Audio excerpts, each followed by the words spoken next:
Imagine waking up on March 23, 2026, opening your portfolio and realizing that one of the most popular dividend ETFs in the world has changed. Not slightly, not quietly, but in a way that could impact millions of dividend investors. If you own SCHD, plan to buy it, or depend on it for passive income, this change could affect your strategy. Today we're going to break down what is changing in SCHD on March 23, 2026, why this change is happening, whether dividend investors should worry, and what this means for future dividend income. And by the end of this video, you will know exactly whether SCHD is still one of the best dividend ETFs in the world. Because the truth is, this change could make SCHD even stronger, or it could create new risks investors are ignoring. So let's break it all down. Hello viewers, if you are enjoying this content, and you do not want to miss future videos filled with even more tips, tricks, and inspiration, hit that subscribe button now to stay tuned with us, and remember to comment and share. What is SCHD? Before discussing the changes, we need to understand why SCHD became so popular in the first place. The Schwab U.S. Dividend Equity ETF, better known as SCHD, is one of the most respected dividend ETFs available today. Its goal is simple: invest in high-quality U.S. companies with strong dividends and strong financial health.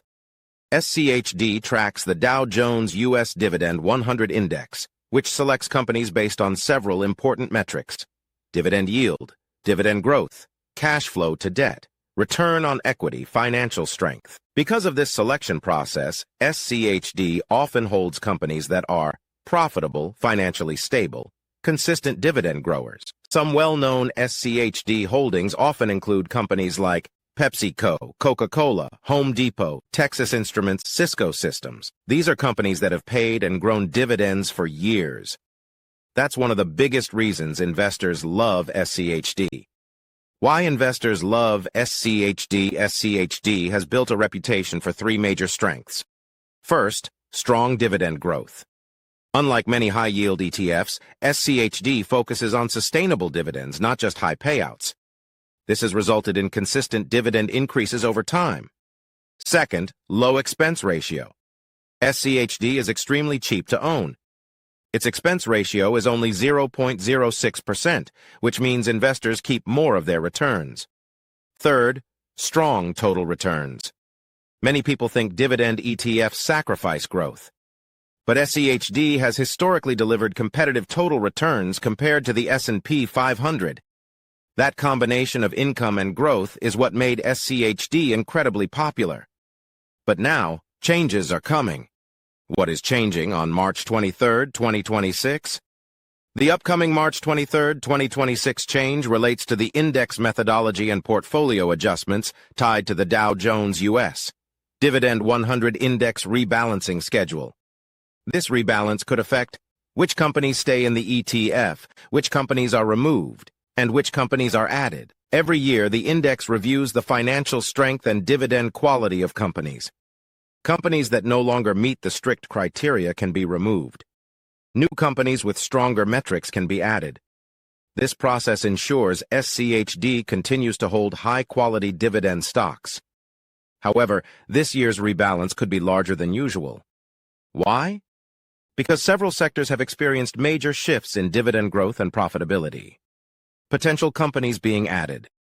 Although the final list may vary, analysts expect several companies with strong dividend growth metrics to potentially enter the index.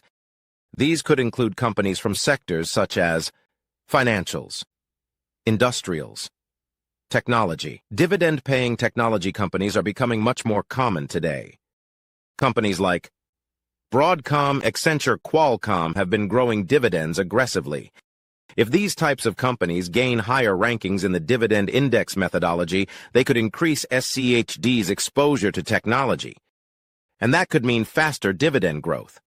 Potential companies being removed. On the other hand, some companies could be removed if their dividend growth slows, payout ratio becomes too high, financial strength weakens. Companies that cut dividends or fail to maintain strong metrics typically do not remain in SCHD long.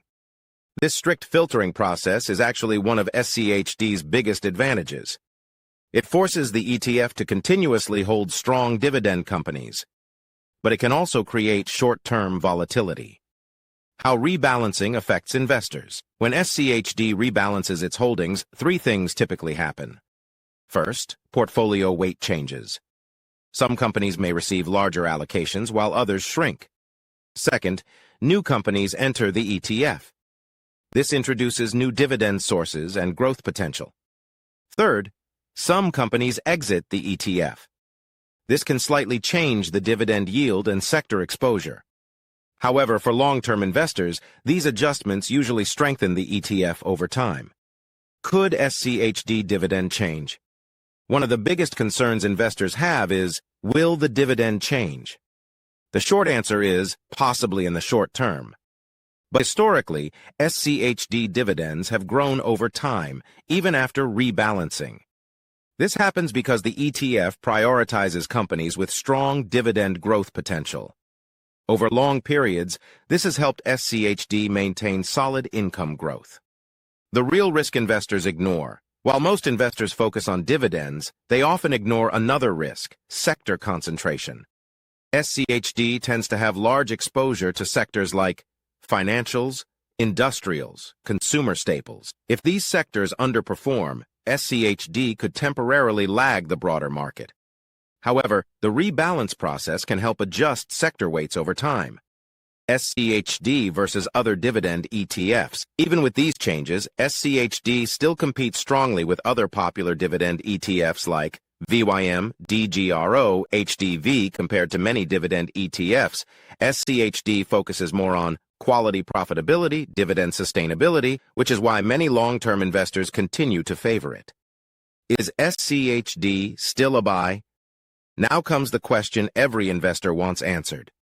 Should you still invest in SCHD after the March 23rd changes? For many long-term dividend investors, the answer remains yes. Because the strategy behind SCHD has not changed.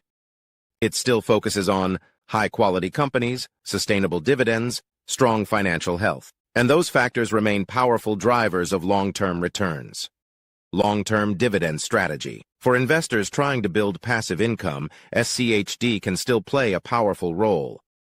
Many dividend portfolios combine SCHD with other ETFs to create growth income diversification. For example, some investors combine SCHD for dividend growth, QQQM for technology growth, VOO for broad market exposure. This type of combination can create a balanced long-term portfolio. The future of SCHD. Looking forward, SCHD could actually benefit from several trends: rising corporate profits, growing dividend payouts, stronger balance sheets. As more companies adopt dividend policies, the universe of potential SCHD holdings expands. That could make the ETF even stronger in the future. In conclusion, the upcoming March 23rd, 2026 change may sound dramatic, but in reality, it is part of SCHD's normal process of maintaining a high-quality dividend portfolio. Companies will enter. Companies will leave. Weights will change. But the core philosophy remains the same. Invest in financially strong companies that reward shareholders with growing dividends. And that strategy has worked incredibly well for long-term investors. This video is for educational and informational purposes only. It is not financial advice. Investing involves risk, and you should always conduct your own research or consult with a licensed financial advisor before making investment decisions. I am not recommending buying or selling any securities mentioned in this video. If you found this breakdown helpful, make sure to subscribe for more investing content. On this channel, we talk about dividend investing, ETFs, passive income strategies, and long-term wealth building. And if you want to see another video, check out the one on your screen right now where we discuss why SCHD could still beat the S&P 500 in the coming years. Thanks for watching, and I'll see you in the next video.